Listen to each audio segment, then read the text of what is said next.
Melissa. Our next reader is Tiffany Burba. Tiffany is a poet and a photographer living in Vancouver, Washington. Her journey to poetry came during a painful relationship, and she used her words to help heal her from heartbreak. She is a mother of 2 and a grandmother of 1, and lost her own mother at the age of 34. Writing has allowed her to speak about grief honestly.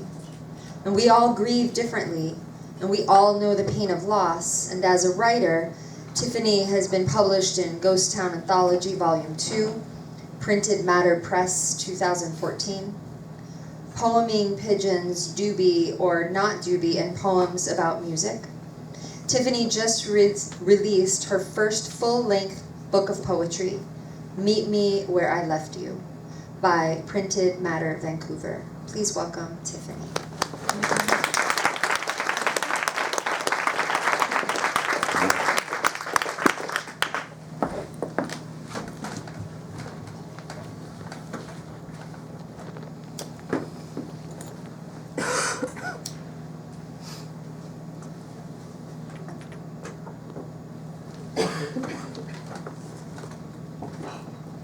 Thank you very much for having me here. If I can work the microphone.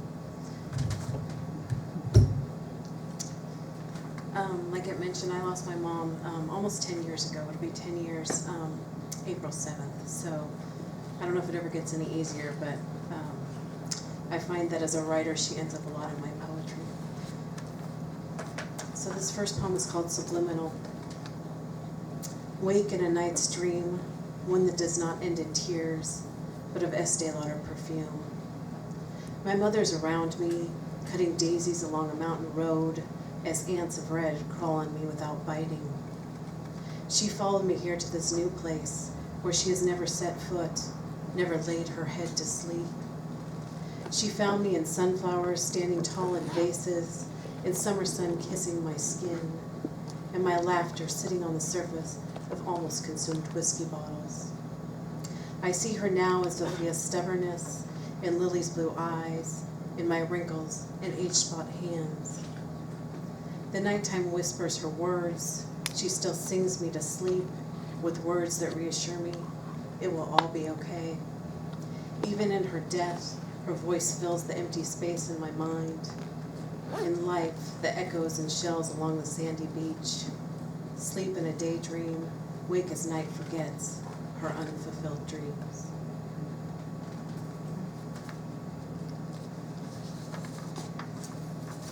So part of grief for me has been in difficult relationships. And this was a relationship I was in for about 5 years, and really what started me writing, so I owe him a bunch of gratitude for allowing me to write. But this poem is called Impossible Love. I sit across from you eating my dinner salad. You pick a familiar tune on your Stratocaster guitar. The distance between us is small, but our connection continues to recede. It's devastating to love someone so damaged they have no idea how to repair themselves. Impossible love. No lovers walking hand in hand along a beach. No pictures lined along the mantel. This love is sad and lonely, longs to transport us through time. This love creates great poetry and tragic stories, but doesn't nourish the mind, body, and soul.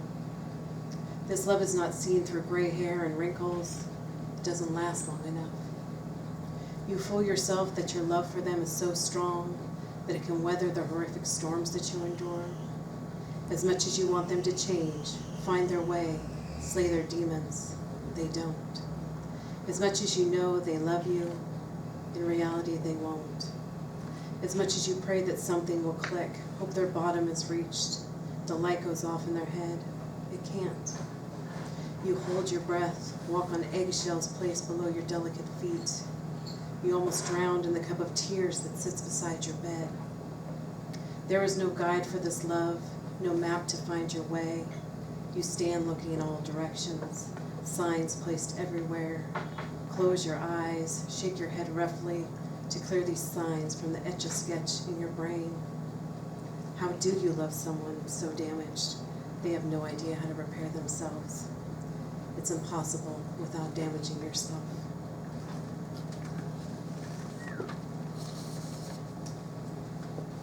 So I'm a mother of two, and my kids were 12 and 8 when my mom died. So having to mourn the loss of your mother, being a mother, can be very challenging, and you have to hold it together for them.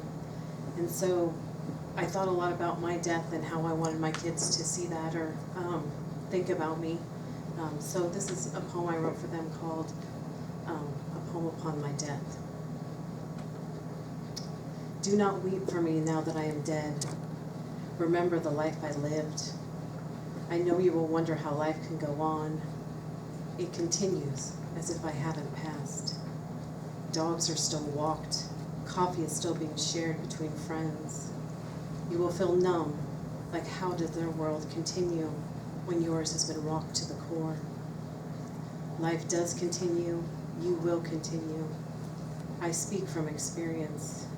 I know how loss feels. I know you will wonder how you'll go on. You will. Each day gets easier, the tears subside, then you have the memories in your thoughts, in pictures, in writing and sharing with others. Remember, I was a flawed human being. I wasn't perfect. I don't want to be placed on pedestals now that I am gone.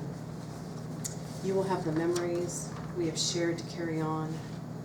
Remember that I shared love, my silly ways, how much I loved the warmth of a summer's day. Embrace my passion for life, Italy, and self-expression. I have left so many things for you to remember of me. I placed the importance on the people that I loved, not having tons of stuff, even though I had a lot.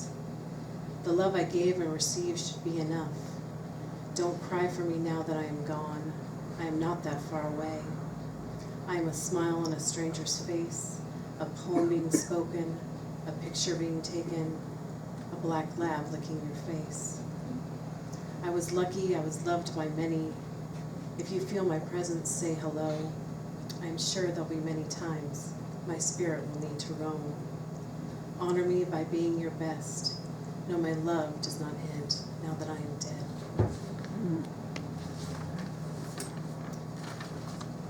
So my mother's birthday is March 20th. So I wrote this for her a few years ago. So this is in honor of her since she died long before I started writing poetry. Happy birthday, Mom. Today you would have turned 69, 1 year closer to 70. Age is just a number, like telephone numbers, time on a clock, forever changing. You were forever 62, forever cotton candy hair, forever blue eyes.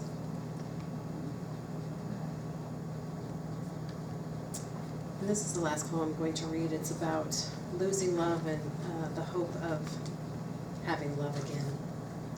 It was called I Was Loved. I dreamt last night that I was loved, far beyond anything tangible. Last night I dreamt so hard as if I could carry it through to waking. As my eyes open, I try to keep them shut, keep them in that moment before I feel the rush of loneliness that always shows up unwelcomed at my door. Last night I dreamt that you were beside me after we made love in sweet rhythmic response to our heartbeats. My hand drifts over to feel flat, cold sheets. No trace that you have ever been there or ever will be. Last night I slept in Astoria, woke to the bright sun of a New York fall morning.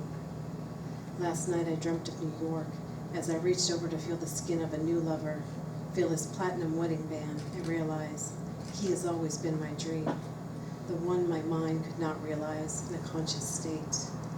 Last night I dreamt I was loved, and I was. Thank you. Mm-hmm.